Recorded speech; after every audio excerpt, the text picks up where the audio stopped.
Hello, afternoon, guys. Bit of a different setup this week. As you'll probably notice, this isn't my kitchen, and this isn't Jason.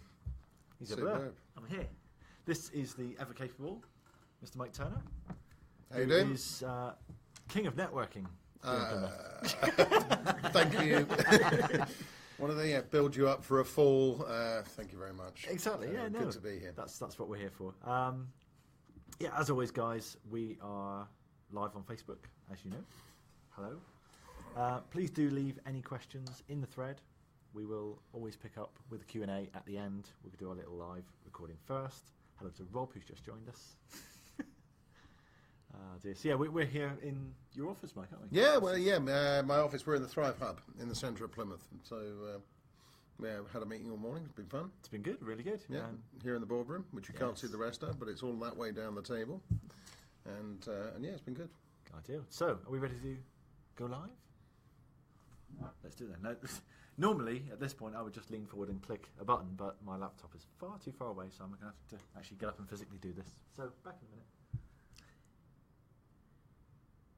I won't do my usual shot, Chase. You're okay. So for everybody else and for you, Mike, what we do is we record the audio for the podcast separately. So that's just what we're doing now. So he's going to fire that off. He says. Okay. Super. Hey everybody, and welcome to episode 17 of the Big Idea Podcast. My name is John, here as always with Jason. Hi there, John. And this week we are joined by a very special guest. We are joined by Mr. Mike Turner. Good morning, Mike. Hello, everybody. So we're going to be talking about networking today.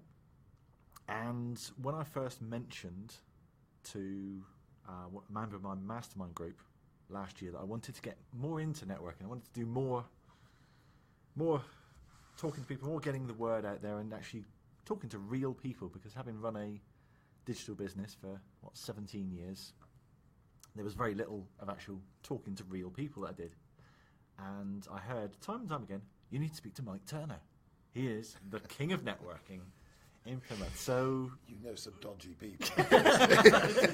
So we thought we'd rope you in, because we've been doing networking for about 6 months now, and we've done very, very well with it, I think. But I would say that's absolutely true. You certainly are the king of networking. Well, thank you.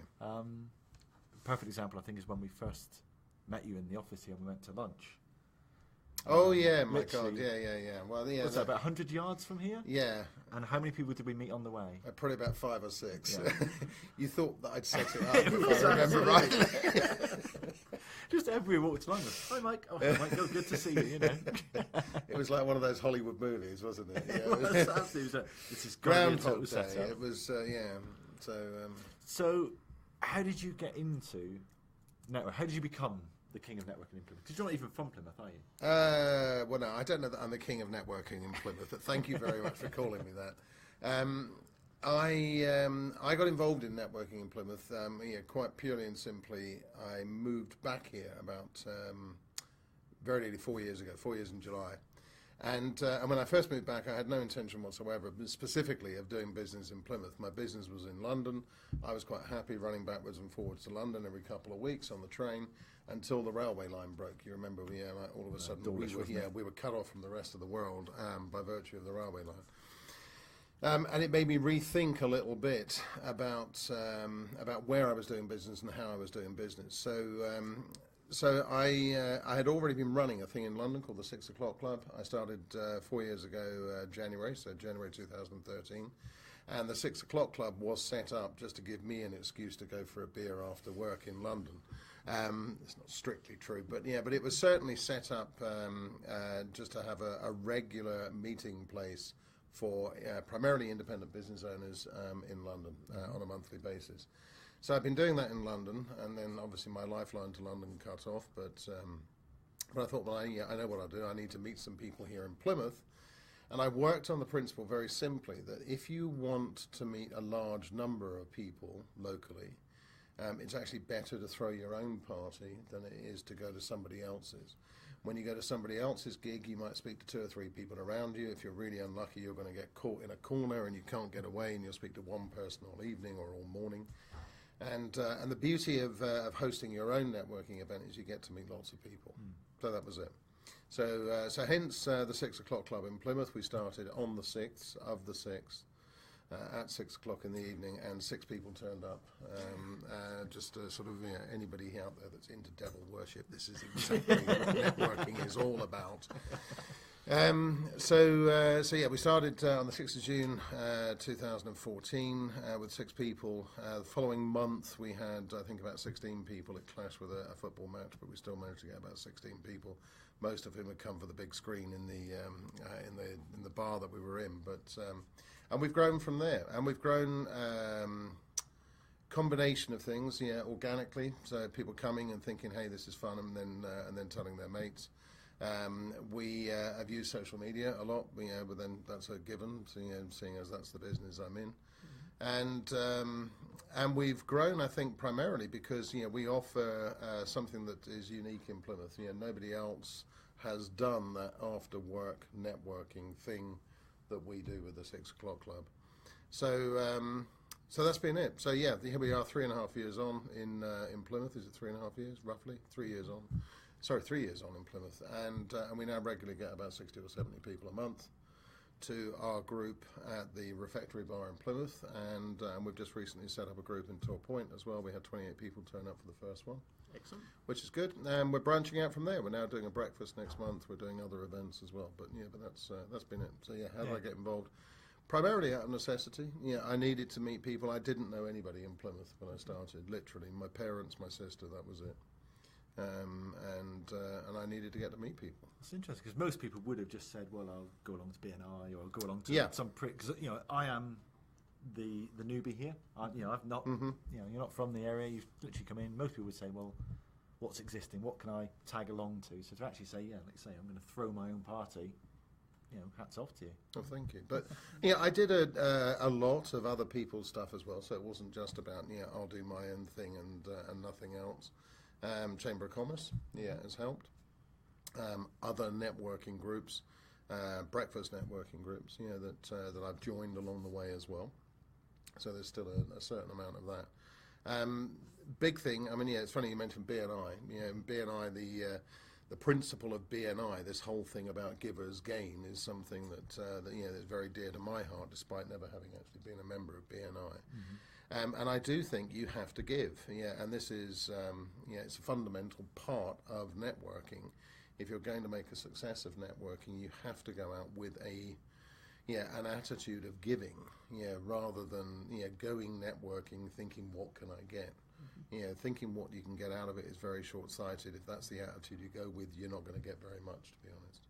Yeah, is that one of the common mistakes that newbies make, or is it not just newbies? Is that it's a common mistake generally, with people that look at networking. I think it's a common mistake in business generally. Whether you're networking or whether you're in business, people who are only out for themselves rather than thinking about the other guy in any kind of relationship. So it doesn't matter whether you're selling newspapers, in a corner shop, or you're selling a high-end service or product, delivering a multi-million project. You need to be thinking about the other person in that relationship. And if you're not thinking about the other person, then, to be frank, you're going to miss out, because if you're not thinking about them, they probably are. And if they are, then you're not going to benefit as much as you might otherwise benefit. I think that attitude of sharing, developing a relationship is really very, very important, fundamentally important for me. Yeah. I mean, we've all seen it when you go to events and you've got people who are working the room and they're just making sure that everyone's got a car. Literally they hand out cars and it's in the toilets, and it's like, you don't want to work with those people. You actually avoid those people. You do end up avoiding that kind of person, because that kind of person, it's all about them, and actually business should be all about the other person. So no, it doesn't work. So a lot of our members, a lot of our listeners will be perhaps networking virgins, never been to an event before. What would your advice be to someone who literally, I mean, bring money, buy beer? For example, we had spent 16 years, 17 years working online. We've done sort of networking within our industry, in terms of people knew what we do, but to go out to the general public and say, right, we're going to meet up with a florist or an MOT garage and say, well, right, now we're going to try and explain what affiliate marketing is to you. that you see the eyes glaze over. And, Again, I mean, come back to this idea of giving. I've been told, and unfortunately I don't practice it enough, you have two of these, one of these. So if you're at a networking event, you need to be clear about what it is you actually do. So getting your own pitch right, getting your purpose, and I'm not talking about that 60-second elevator thing particularly, but just understanding what value you can add to other people. That's important. Yeah. But then from there, it's actually showing a genuine interest in other people. So if you're talking to somebody else, actually have a conversation with them, listen to what they have to say, and pick up on what they have to say. If you can think of something that might benefit them, so let's say for argument's sake, you and I having a conversation, you're talking about, hey, I'm looking for a great place to buy half-sleeve shirts. I can say, there's the man that you need to speak to, the king of half-sleeve shirts in Plymouth. But it's actually having that kind of rapport, I suppose. And it's tricky if you're not comfortable with speaking to other people. And if you're not comfortable with speaking to other people, it becomes a bit like like going to a party, like just stick them with one or two people that you do feel comfortable with. Identify another wallflower, and go and talk to that other wallflower. Because that's another thing that I know I struggled with first few events is, oh my God, I don't know anybody here. And everyone seems to know everyone else, and you just see all these little groups and these little cliques, and you think, oh my God, I can't possibly go over and speak to them. Whereas actually they're normally just really friendly people. But again, how do you, as a solo entrepreneur, as a single business owner, walk into a room full of people who you don't know and strike up conversation?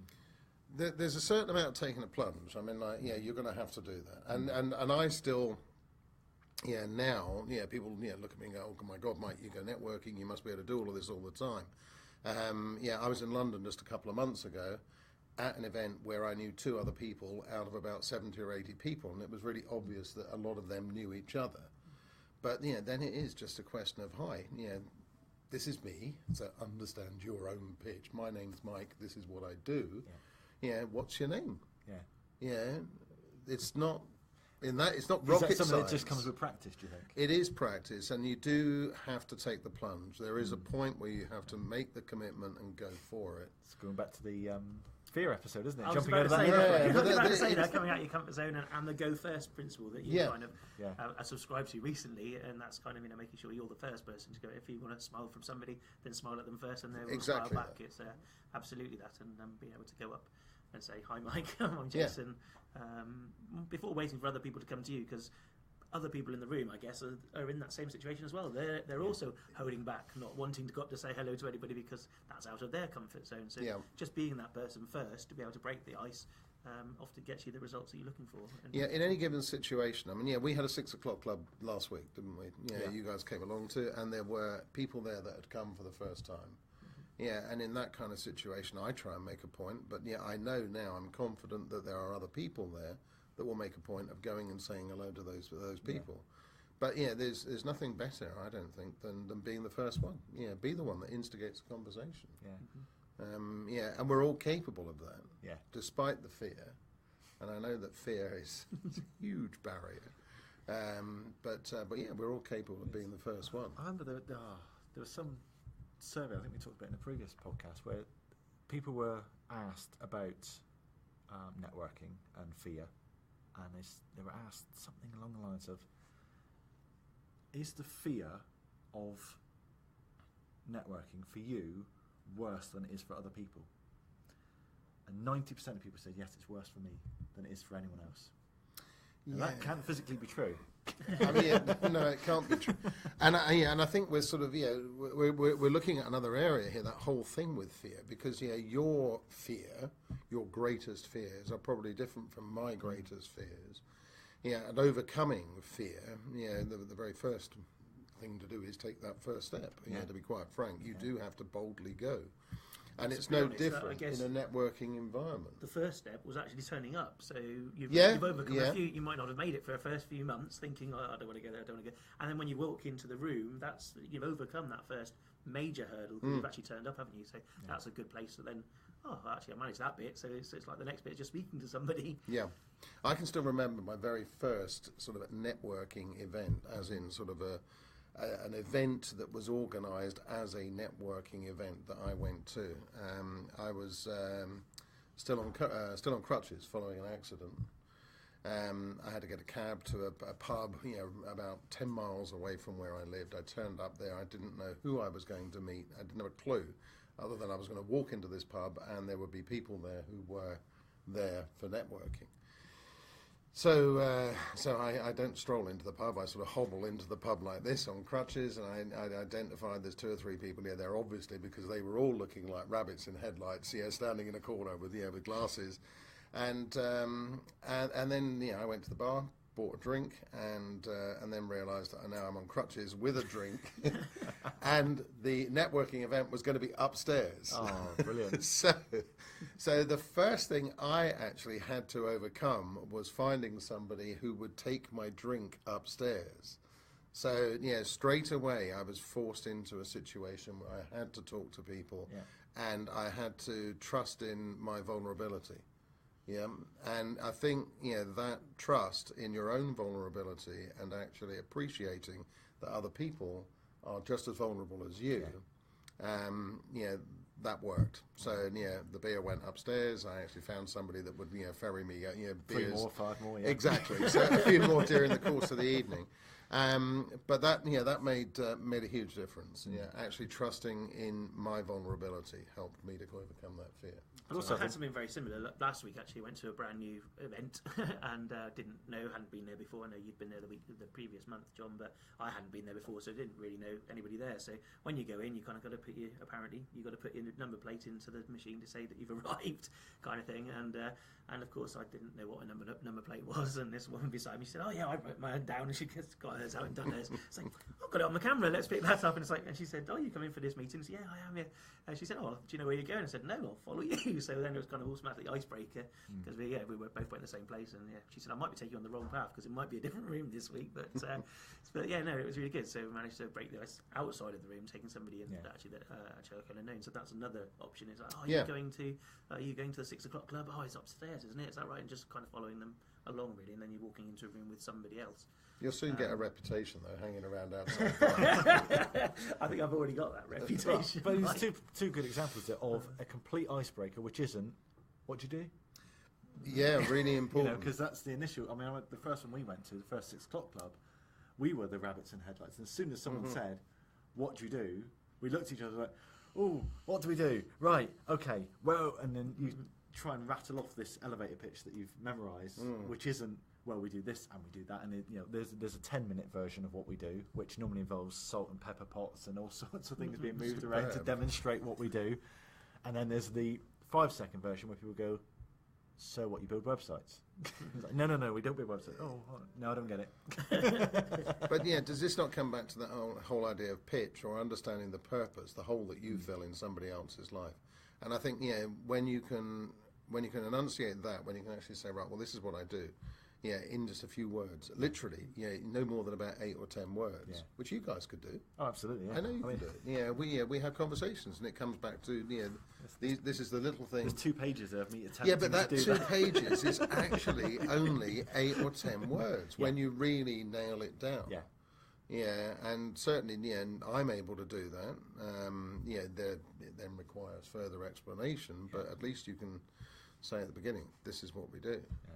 Yeah. No, I think that icebreaker is cool. Again, also you said about vulnerability, but remembering that everyone else in the room has those same vulnerabilities. Because if there was 90% of people said that networking is worse for other people than it is for them, it's worse for them than it is for other people. Yeah. Well, 90% of the people in the room are feeling that way. So you're not the only one feeling nervous. You're not the only one feeling intimidated. But it's a common fear, isn't it? Yeah, it's the same as the fear of public speaking. It's the same as that sort of, it's that feeling of being naked in a room full of other people that are fully clothed, and you're not. Everybody else is the same under their half-sleeve shirt or whatever it is they're wearing as you. Yeah, it's as simple as that.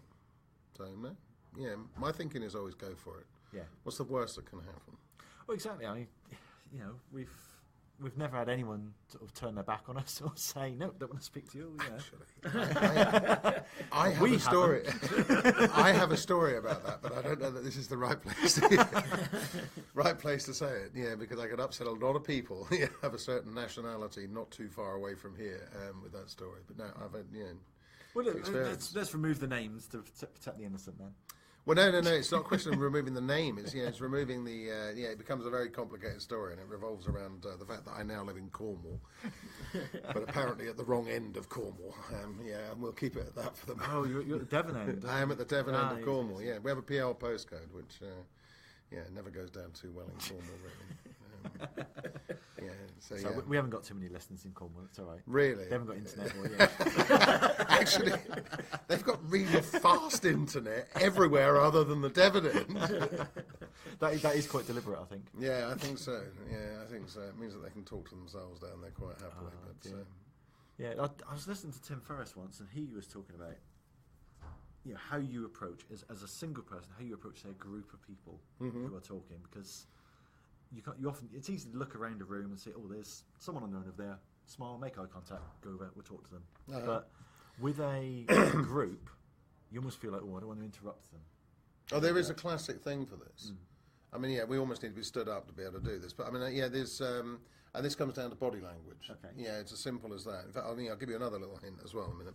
But this one was to do with body language. So let's say, for argument's sake, the three of us are standing somewhere. It doesn't matter where you are, at breakfast networking, lunchtime, wherever you are, you're networking. If the three of us are standing in conversation and we are in an intent conversation, we are all going to be facing each other. It's as simple as that. If, on the other hand, and in a situation like that, you don't want to approach people because you're just going to stand on the outside of a group of people like a complete and utter lemon. You might want to sort of, just sidle by and sort of stand there for a few seconds in the hope that the group might open up. But if that group doesn't open up within the first few seconds, just pretend that you were sort of like looking at something over in a far corner and carry on to somebody else. And what you're looking for are people that are very obviously having an open conversation. So they might just be talking generally about the weather, and they're typically going to either be standing sort of, so not quite face to face, but sort of at a slight angle. Okay. Or if they're not standing at a slight angle, they're going to be looking around while they're talking. They're not going to be maintaining that face-to-face eye contact. Look for people like that. Okay. So those are the kind of people that you can literally sort of stand next to for a few seconds with your drink or with whatever it is you've got in your hand and just smile. And it is that smile thing is really quite important because that smile. Is it the gateway to the soul or something? But I mean, it's that sort of real immediate icebreaker opener. That when you smile at somebody, they're likely to smile back, and if they smile back, hey, you're there. So that's picking up women, isn't it? Yeah, there's that. That's how do you think I learned? I think networking is a little bit like speed dating, really. Well, speed networking. You're still building a relationship, aren't you? That's the bottom line. Whether it's one to spend the rest of your life with or to do business with, it's the same kind of concept. Really. You're at the first step in that, aren't you? Yeah, very much. And it's maybe not quite exactly the same kind of relationship, but it's certainly the same kind of emotions and the same kind of reactions, actions are going on. Certainly, without a doubt. So it is very much about you should be going into it with similar outcomes as well. You should be looking for one or two quality leads. Well, you're looking. I don't even think about it as being leads. I think about my strapline for my business is discover, connect, engage. So this point of a relationship, or this point, with networking, is about establishing a connection. So the first thing you want to do is, is this somebody that I actually want to have a conversation with? Is there going to be a useful outcome from this? And if it's a useful outcome, then it is, you're then into engagement. You'll start talking, and one of the first things that we all do is try and find the thing we have in common. It's like, my God, I can't believe it. You went on holiday to Goa once. It's that kind of, you'll immediately try and establish some kind of rapport. Because, I had my honeymoon in Goa. I had my honeymoon in Goa. Did you really? Yeah. Oh, my God, I can't believe it. Yes. But no, you do immediately try and establish some kind, something in common. This is basic instinct. This is that fight or flight mode, isn't it, coming into operation? So that's another reason why it's important to actually ask questions and listen to other people, rather than just, hey, my name's Mike, this is what we do, blah, blah, blah, blah, blah, and reel off half a dozen things. So if you want any of those things, you know where to come and get me. There's my card. You're not going to get anywhere doing that.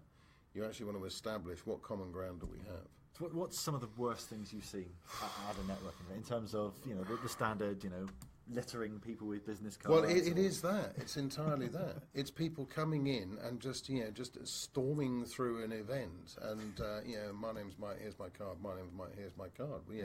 And they're not listening at all. They're not engaging with anybody. They're not interested in other people. Or the ones that come in and it'll be an immediate, and they'll say hello to me. Oh, so you're organising this? Yes. Any accountants here? And they want, they just want to, I just want to speak to accountants, nobody else. And only really important accountants. And it's like, well, being polite because we're being recorded. Off. We have got a beeper, I think. Is there? I think so. That might come in handy. I don't know if Facebook actually do that on live, but no, certainly that kind of behaviour is not going to get you anywhere at all. No. And then the other thing that I've seen on a number of occasions has been people getting drunk. With after-work networking, and they don't just get drunk. I've seen people that are outrageously drunk. So what starts off as a little bit of Dutch courage, ends up with falling over, and then of course, things can start to get inappropriate, and we mentioned speed dating, and it becomes sort of like, hey, you look attractive, and so I've seen that happen. I've seen that happen on more than one occasion. So I think you need to keep that sense of propriety and keep that sense of, what are you doing there? It is a business environment at the end of the day.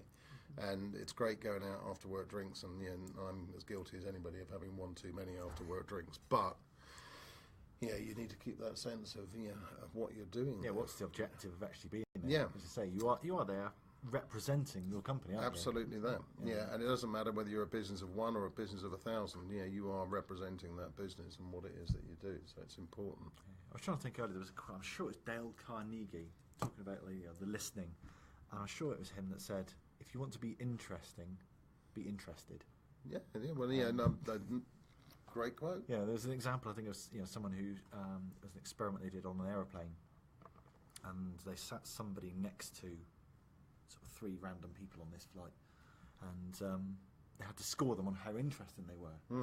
And this one particular person scored like maximum points on every single possible scale for how interesting he was.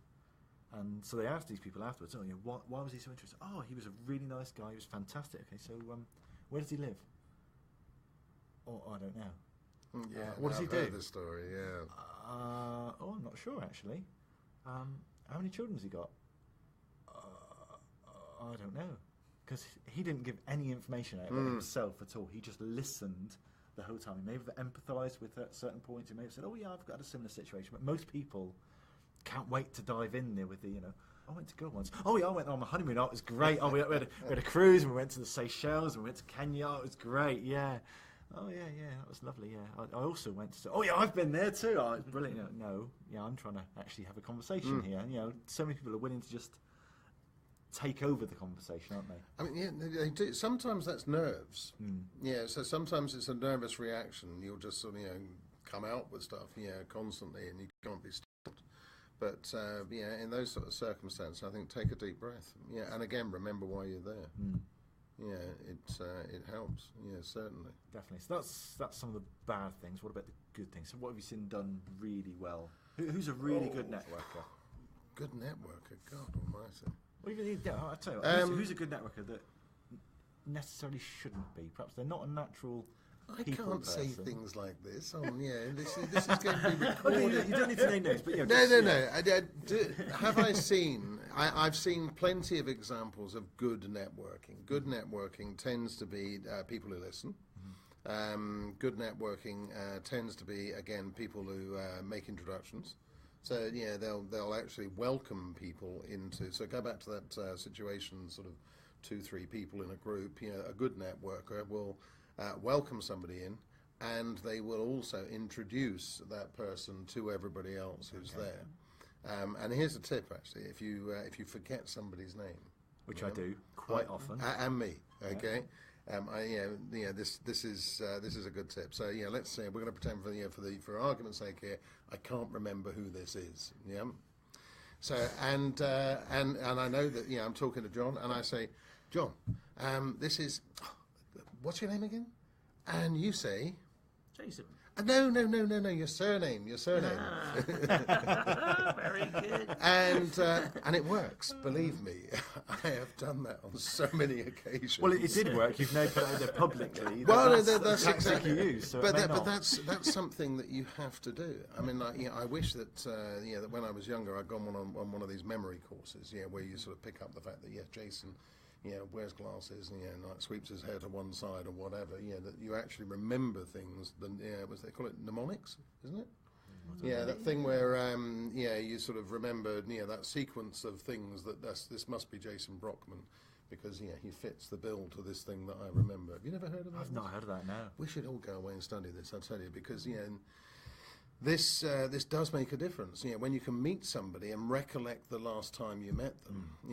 Because unfortunately, one byproduct of the last 3 years has been the number of people I've met that that I struggle to think, well, where did I meet this person?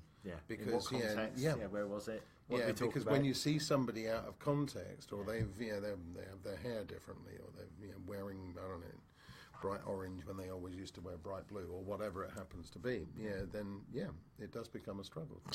I'm forever, I'm renowned for sort of meeting somebody, shaking their hand, saying nice to meet you, and they say, we've met 3 times before. And they say, yes, my son. It's nice to see you again. I think one thing I'm probably guilty of in networking things is actually you strike up a good relationship and you're talking, then you say, we could do this together, we could do that together, but then never do the follow-up. And I know we talk in business as a follow-up, we should follow up until you die kind of thing, as in sales. No, not follow up till you die, till they buy or till they die. But following up is really important too, and that's something which I think a lot of people perhaps you've connected the cards, you've done all the difficult part, but the other part was just kind of crossing the T's and dotting the I's. This though is a common problem in business generally, and I'm struggling to remember the exact statistic here, but it's something like 60% of companies at a business show. So you go to a business show, you pay all the money to be there, and for the stand and all the literature and the freebie pens you're going to give away and all of that stuff, and then you collect a load of data, and there's something like 60% of companies don't follow up on it. Don't do anything with it. Exactly. They've spent a few £1,000s on being at a trade show and do nothing with the data they've collected. It is important, that you follow up. Last Thursday, 6 o'clock club, I was fortunate to be invited to a thing at the Holiday Inn afterwards, and I went there. I met a couple of people never met before. Business card exchange thing, and for me, there's not quite on the way home, but certainly to follow up the following day. Hi, great to meet you last night.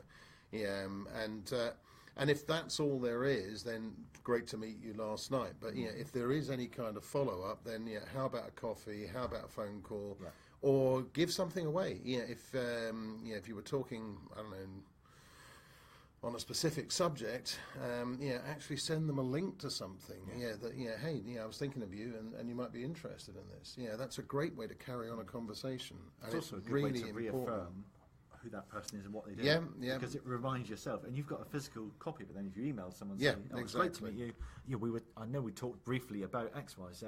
It's really nice to talk to and you it's and easy. Understand what you do. It's easy in this day and age. I mean, by the time you've got SMS and email and so on, but Facebook, LinkedIn, Twitter, there's really no excuse why you can't follow up one way or another with somebody. And even if it's only you that's following up, they don't come back. At least you've made that positive, that positive approach. But again, I've seen bad follow-up as well in terms of, you meet someone who sells carpets and then the next thing is you're on their mailing list for carpets. It's like, okay, that's they've not turned up at the door. With a carpet on bit the of underlay under the... Just here's some carpet we still got on the van. No, there is that. There is that. I mean, technically, of course, you shouldn't be taking the business cards and taking them back and putting them into your spam list. you should at the very least be asking permission for that. But that's where that follow-up email, or that follow-up Facebook message, whatever, is a good opportunity to do that. Hi, great to see you. Would you mind if? At least you've given them the opportunity then to say, no, you must be kidding. I was trying to get away from you and your halitosis all night. There is that opportunity. Is that again where you think perhaps people are too inclined not to think about their target markets? They think, when I go networking, everyone's my target market, rather than, if I sell carpets, everyone wants carpets. No, actually, who in this room deals with people who need carpets? Who knows someone who is chair of the board of a housing association? Because those are sort of really quality connections you can get, rather than selling one person one carpet. That's the sort of real quality you can get out of by approaching it in the right way. Yeah, I think that requires a certain amount of forethought, doesn't it, John? That you actually go, if you go networking, it's easy to be a busy fool, and you could go networking even in Plymouth, sort of on every day of the week, somewhere doing something, whether it's going to a workshop or a seminar of some sort, or whether it's going out for after work drinks or breakfast. It's easy to do. So it's easy to be a busy fool. It's actually not that difficult to do something purposefully and go out with the attitude of, right, well, what I want to do is obviously get my message across that this is who I am and what I do. But this is the kind of person I'm looking for. But it's there's a fine line between that and how many accountants are there here? Exactly. I think there is a fine line there. And another big thing, with networking is to remember that it's not necessarily an immediate return. You need to put in some groundwork. With your business generally, that's exactly what you've been doing. And you're looking for people that are complementary, like Andy Hill. What a good-looking bunch. I can read this from here. So Andy is a good networker, as it happens. And I'll call him out on that. He does a very good job. Andy turns up. He's always interesting. Always has plenty to say himself. But he's always always looking to hear back from other people as well, isn't he? Yeah. So a great network. Fantastic. And Bracken, I can see there above him as well, on this list. Bracken again, has always got something interesting to say, and I think that's a part of the deal. And it's not necessarily something interesting to say about your business. Sometimes it's having something interesting to say about what's going on in the world. No, exactly. It's getting that relationship with people. We've had to treat it, I think, as a long-term investment, because we treat everything as a long-term investment. We're not looking at necessarily, well, it's going to cost us 20 quid to go to this networking event. We need to see 30 quid back. No, it's going to cost us, I don't know, say 400 quid to go for the next 3 months, 6 months.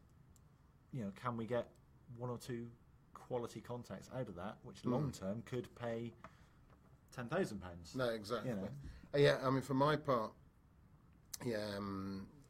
I try and steer clear of thinking about how much money I've actually spent on networking over the last 3 years, particularly. But if I started to attribute, that spend, I do attribute it to a marketing budget. And if I tried to, if I started to really sort of think about it and quantify it, it becomes scary. But what I do know, without a doubt, for me, certainly, is that the amount of time that's been invested has seen a good return. I think that's probably where the reason we've not done it before is because we've worked in digital marketing and we've worked in affiliate marketing, where every return on investment is tracked to the nth degree. Well, if I'm going to spend £200 going to networking events, I want to know I'm going to see £400 back in my bank account. You could track it. There's no reason why you can't track it in much the same way as you do with Facebook ads or whatever else it happens to be. Because it is pretty damn obvious. You just take a certain amount for time, a certain amount for the intrinsic costs of being wherever you are, and then measure the return that comes back. But my experience tends to be that there's not necessarily a direct return. It doesn't sort of always equate. It's a snowball effect, isn't it? Really? Exactly. So we tried something last week at the 6 o'clock club. Well, it actually wasn't at there. It was in my office. So you've got a Facebook group for the 6 o'clock club, and I went live. You did go on the wall. Yes. Mr. Facebook video. I thought I wanted to try something different because we are still relatively new to the 6 o'clock club, so our faces are not necessarily that well known. I thought, well, actually, I want, but it's a very easy way to get our faces out to a lot of people and say, look, this is what we do. And again, I wasn't selling in any way, but it is kind of, look, this is what we do. We run this business, we run that business, we mentor ambitious lifestyle business owners. This is my face. I held up a lovely photo of Jason.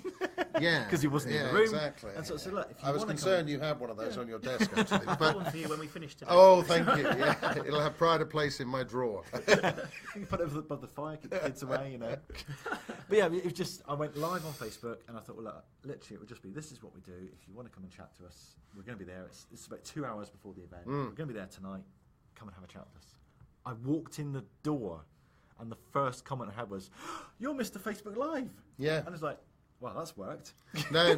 I was actually really impressed with that. Really impressed. I thought that was a great idea. Really good idea. Because again, I'm still at that nervous point whereby randomly approaching strangers is not something I'm completely comfortable with. But I thought, actually, I'm now pretty comfortable with talking to a camera. So let's do that. Yeah, that was a great idea. Really good idea. Well done. Didn't get a huge number of people commenting, but I had one or two, and I had that one quality conversation that actually, that could lead somewhere useful. I was like, for the 2 minutes of my time doing that, because some networking events you get a delegate list first. Yeah, and you know who's coming. But then the danger with that is, I want to speak to that person, that person, that person, and that's the only people you speak to. There is a little bit of that targeting. There's also, I get asked this periodically. Can we have a list of the people that are here? Can we have a list of the people that came, and so on and so on. We have a couple of issues with this. One is data protection, because we're not set up through the system that we use for booking to actually ask permission of every individual person. Can we pass your details on to anybody that asks? And also, a big issue with the 6 o'clock club, of course, it's a free event. So typically you have free events. If you get 100 people say they'll come, maybe 60 or 65 will. There's always going to be a dropout. Then you're in a situation where you turn up and that guy that you saw or that lady you saw on the list isn't there. Now you're getting cross at me, and it's like, hold on a second.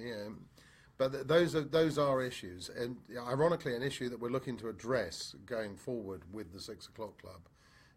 But it's taking a fair amount of planning, and the biggest part of the planning is data protection.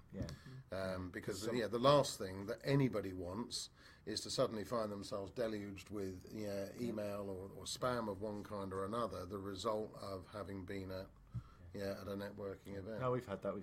Certainly I have. I've attended an event, and then the next day I've had follow-up from people I never spoke to. Yeah, exactly. Exactly. Tell me how lovely it was to meet them. And I've had exactly the same kind of thing, and it's entirely that. It's where somebody's got the list and they're just working their way through the list, and they are, to all intents and purposes, spamming every one of them. And that, for me, is completely the opposite of anything that that I believe in as far as networking is concerned. So, difficult to police.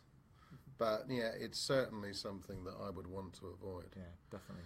So I'm just looking there as well. There's some questions coming in. We'll do all the Q&A after the podcast, guys, just to keep it going, because otherwise the poor people listening on iTunes won't have a clue what's going on. Right. But if you are listening on iTunes and you want to catch up with what is going on, then you can kind of come to our Facebook Live, because we're recording this live on Facebook in our Facebook group, which you can find by going to bigidea.co.uk/Facebook. So you could catch up with the quick question and answers on there. You certainly can. That was pretty much seamless. I was just going to ask you, Mike, being so open as you are and obviously available to lots of channels and social, how do you be selective, kind of, because as you said, being a busy fool is ever so easy in networking because there is something going on every day of the week.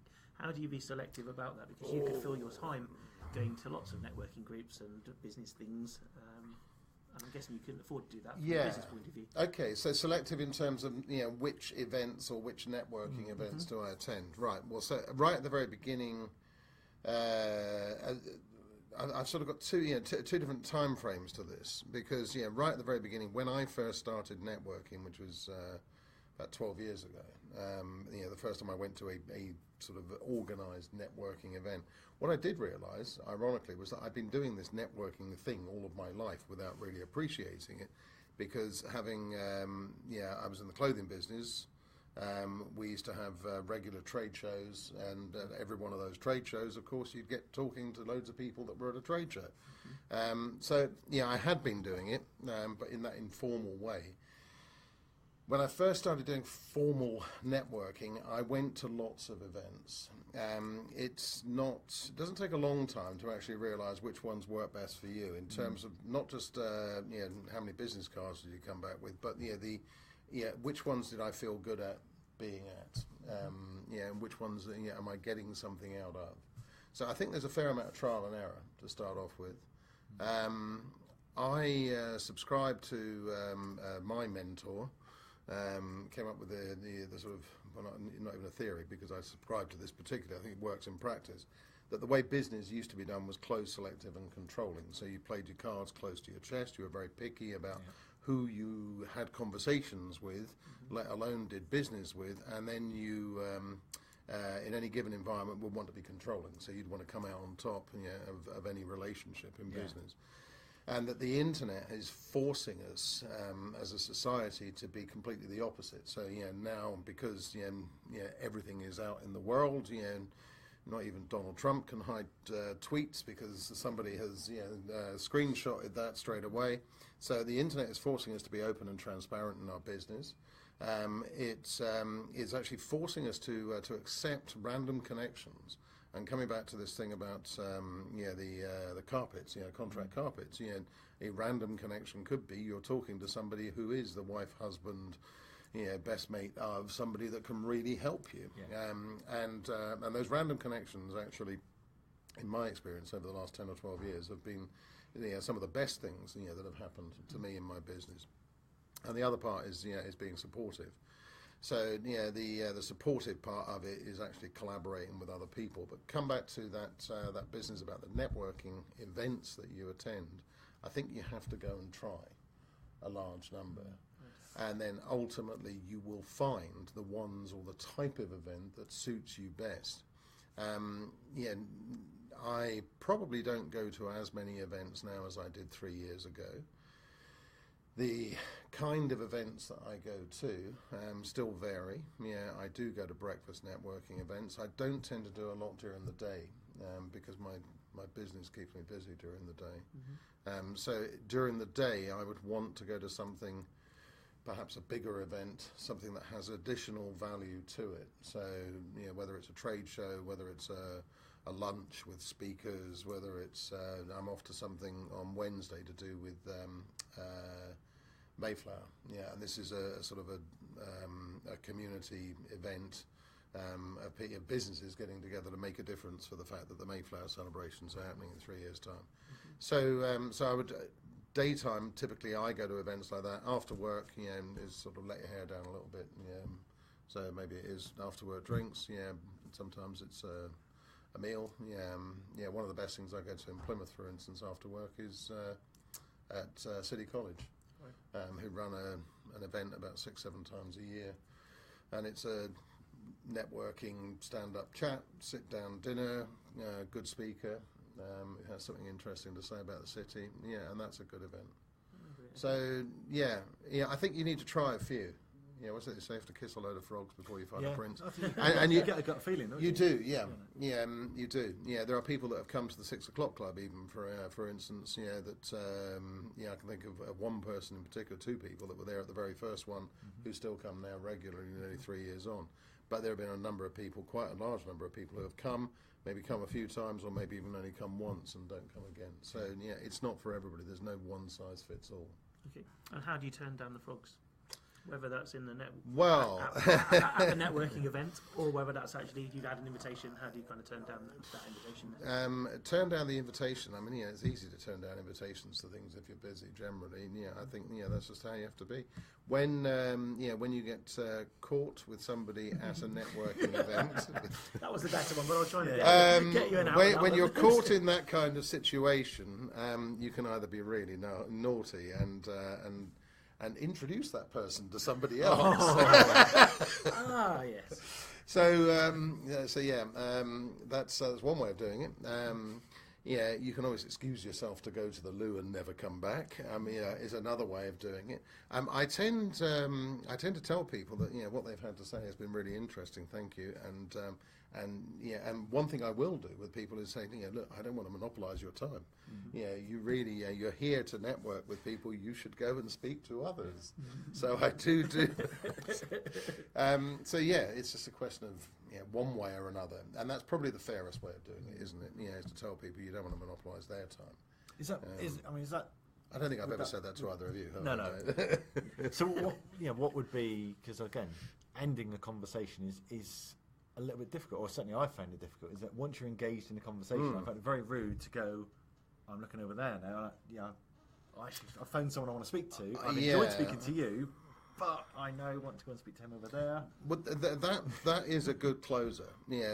Actually saying to people, look, we're all here, to network with other people. We're all here to meet as many people as we can meet during the course of an evening, or an afternoon, or a breakfast, whatever it happens to be, and give them the opportunity to go and speak to others. There's one way of doing it. Because you don't want to appear rude, do you? But you also want to say, it's lovely talking to you, and I'll see you later.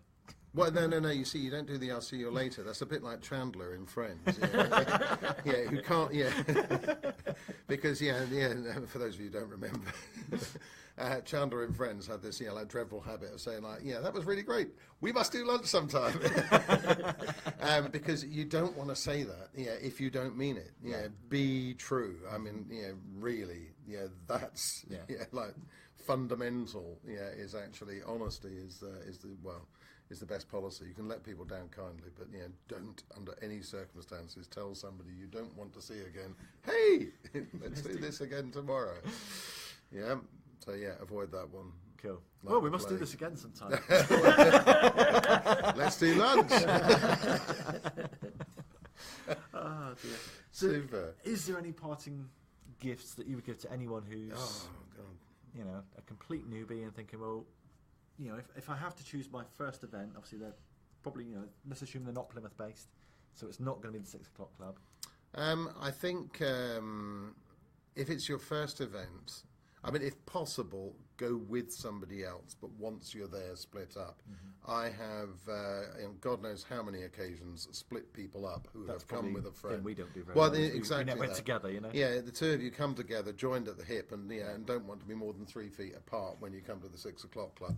It would actually do you both a world of good to go and stand at opposite ends of the bar and talk to the people that are there. But you could do that. You could gradually move everybody. Corral them like a couple of once you've talked to them. Yeah, a couple of sheepdogs. That's what I was just thinking. One man and his dog. Yeah. So no, I mean, if you're really, really that nervous and you do get the opportunity, go with a friend, but actually make an agreement that when you get there, you will talk to other people and then hook up again towards the end. We can have an open relationship. We can talk to other people. Otherwise, good things to go to are things where strangers are going to gather. So, it's no good if you go to a breakfast networking thing for the first time. Chances are everybody there is going to be, they're going to be regulars that have come for months or years, and unless you've been invited specifically as somebody's guest, you're going to struggle because you're standing there with people that are catching up on last week's conversations. Yeah. Whereas if you go to an event, let's say that I'm trying to think off the top of my head, but it is an event organised by the university or by the local chamber of commerce that is just a bit of an open invite, and you know that you're going to get lots of people there who don't necessarily know each other that well or don't see each other frequently. Go to something like that because that gives you the opportunity to have random conversations. And you never know what comes of those random conversations. Yeah, it's as simple as. So that could be. I mean, if there is the equivalent of a 6 o'clock club type event, they're good things to go to. It's the easiest form of networking. Turn up at a bar, grab a drink, talk to people. Take a stack of business cards just in case you need to pass them out. But this was designed to be simple networking. There's no speeches, there's no nothing. It's completely open conversation.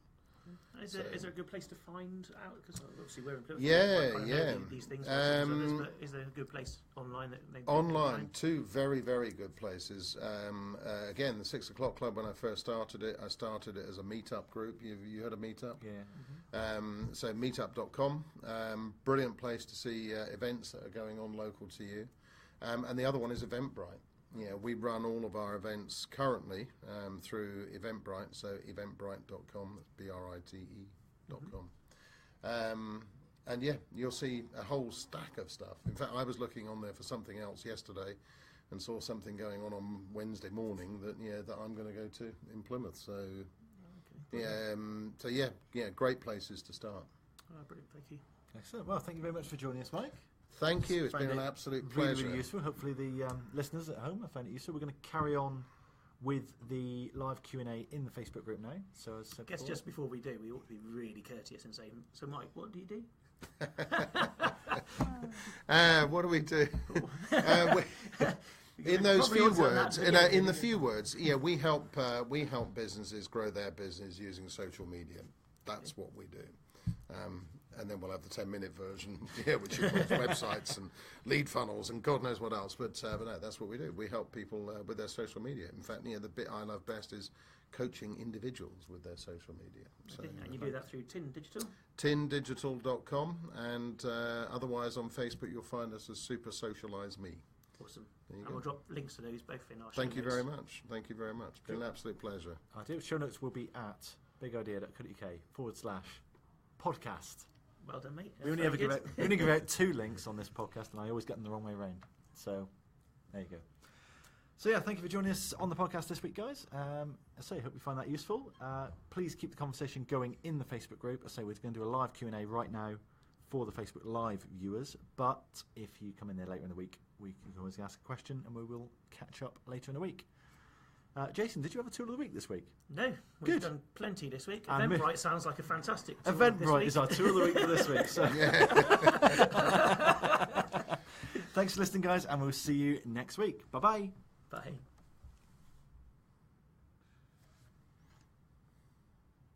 Oh, good, we were recording. What on Facebook? How did you get on there? So I know there's a few comments, and Andy made most of them. Yes, almost all of them. So I can't actually see them, so someone else will have to help out with the comments this week. You got your glasses on, haven't you? Only one of them, yeah. So Bracken says, great chat, very interesting. Thank you, Bracken. Thank you, Bracken. Hope you're well. Andy Hill, what a good-looking bunch. What a fine judge you are, Andy Hill. Andy, is your screen broken? He's got these superhero powers, hasn't he? You can kind of see these. Andy Hill learned from the best. I want to know who that is, though, Andy. Whether it's face-to-face or through social media. Is networking best face-to-face or through social media, or is it a combo of both? Andy, it's a combination of both, in my personal opinion. I've lots of people I've met first online and then developed a relationship with, and I've lots of people I've met... forgot my glasses.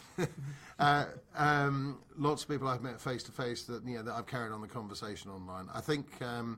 the social media element adds a huge dimension to networking. Networking used to be all face-to-face, obviously, but in the last 12, 13 years, there's been this opportunity to do things online, and that makes a huge difference. The 6 o'clock club, in this particular instance, let's talk about that, was grown primarily via Twitter. That was the big driver here in Plymouth, having conversations with people on Twitter. And then from there became Facebook, and from there became LinkedIn as well. So, combination. Well, a perfect example last week with that Facebook Live, wasn't it? I went on social media 2 hours before the event, and that then drove conversations at the physical offline event. Yeah. And then I've done follow-ups on Facebook, on Twitter, via email. So yeah, it's social media for a reason, isn't it? Well, that's the point. Yeah, and whether you call it social media as the platform or social networking, the thing that you're doing on those platforms, it is social, and social comes first off in that. In either one. Yeah, even LinkedIn. Everybody talks about LinkedIn being a business platform. It's a social media platform. Yeah, definitely. That happens to be geared around business. Yeah. I mean, I said earlier we've only been networking 6 months, but actually we've only been offline networking for 6 months. Before that, we were still in Facebook groups. We were on forums. We were all over different things. We were talking to people who we've worked with for 15 years now. Mm-hmm. And it's only now that we're kind of doing a little bit offline. Doing the networking parties. I would say my guess is that you would have been doing exactly that. You would have been going to conferences, trade shows, etc. 10 or 15 years ago. Yeah. Because that's part of your business anyway. It's not all about you sitting in a darkened room somewhere with a hoodie up. Exactly like this. Yes. That is the look. Avoiding eye contact with anybody. Yeah. So no, I mean, it's still very important. And come back to Andy's question. I think the face-to-face stuff, is actually desperately important. Yeah. I have sealed deals. I'm coaching somebody in Dubai at the moment. The result of connections on social media. Yeah. I've not seen them face-to-face because the connection is such it's easier to do over just voice Skype rather than video Skype. And we're screen sharing rather than sitting looking at each other. But certainly, that has come about completely and utterly online. There's been no sort of face-to-face interaction. A few days like today, you wish that you just nip over to Dubai just to see them. I'd love to. I'd love to. Maybe that should be part of my goal for the next 12 months. Is more overseas. Just treble their prices and include a personal one-to-one visit. Could do. Cool. Any more questions, guys? Please do keep them coming. We're going to be here for a few minutes longer just to check whether you've got any more questions for Mike. Because Mike is actually, this is episode 17, your first guest. Am I really? Yeah, you are. Yeah. Thank you. You're I feel the very honoured, first guys. guest I do we've actually feel brought honoured into the podcast. You're the first person to come between us. Really? As long as I don't get cited in the divorce, that would be fine. One thing, actually, that we haven't talked about, but talking about Facebook Live, and obviously the fact that we're doing a Facebook Live as the three of us here now, is online video networking. Mm-hmm. And ironically, this is something I was doing probably about 6 years ago, when Google first launched Hangouts. Oh yeah, remember Hangouts? So Google Hangouts that came along, everybody got excited about Google Hangout and the whole Google Plus thing. No, I don't remember that. No, that was there at the same time. I remember Jason trying to get me to sign up for Google Plus. Like, why do I need that? It ain't going to work. No. But you had that whole Google Plus and the Google Hangout bit was probably the best bit of it. It was as simple as that. The ability to be able to have a Hangout, 10 people, all talking to each other, on a screen. Yeah. Now, Google Hangout, is still there as YouTube Live. You can still have Hangouts with people online. I think the popularity has dwindled, but Facebook Live, being able to have two-way conversations and being able to incorporate other people into those conversations, and especially if you start using screen sharing or split screen software to add on to it, I think that's a huge future. I really do, because again, it's another opportunity to carry on a conversation. So we had a little play with Zoom a while back, didn't we? Yeah, that was good. Yeah, that was quite enjoyed that. There was about 6 people in the conversation at the time. And there've been others that have come and gone. Blab, and I've got a friend of mine, Stephen Healy, was blabbing for Britain all the way through last year. And on a weekly basis, there would be 4 people in the blab conversation at any one time. My wife does blab for Britain. But really worked well. Don't watch this, sir. Yeah, you're an hour in. She won't still be watching. No. But I think that's actually got lots of potential. Okay, a question from Damon. There will always be certain types of industry in which face-to-face is vital, recruitment being one. Of course, recruitment is one, particularly marine recruitment. And if you're looking for anybody in the marine sector, recruitment-wise, I think Damon Lensler's your man.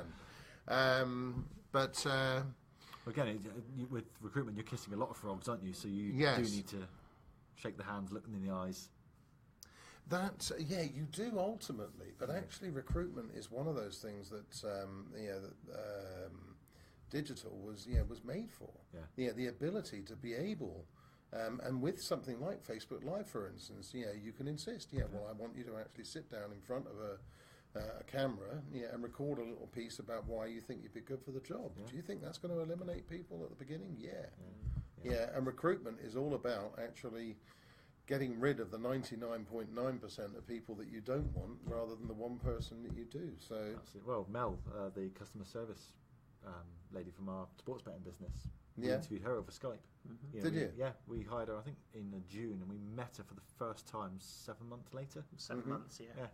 I think we've seen her twice in the entire time, haven't we? Yeah. Well, I've seen her twice, and you've seen her twice. I've seen her twice, yeah. Times, yeah.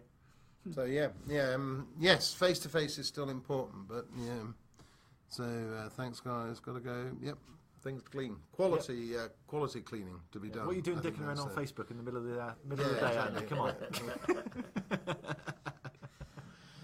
Superb. Cool. So thanks for that, guys. I'll say any questions. Obviously, after the live broadcast, just drop them in the comments there. We will pick them up afterwards. No comment will be left untouched. Other than that, all that remains to me to say is thank you once again to Michael. You've been thank you star. for having me here. I feel privileged. We must do it again. Good. Yes. Let's do lunch. Have a great week, guys. I'll see you later. Super. Bye, everyone. Bye.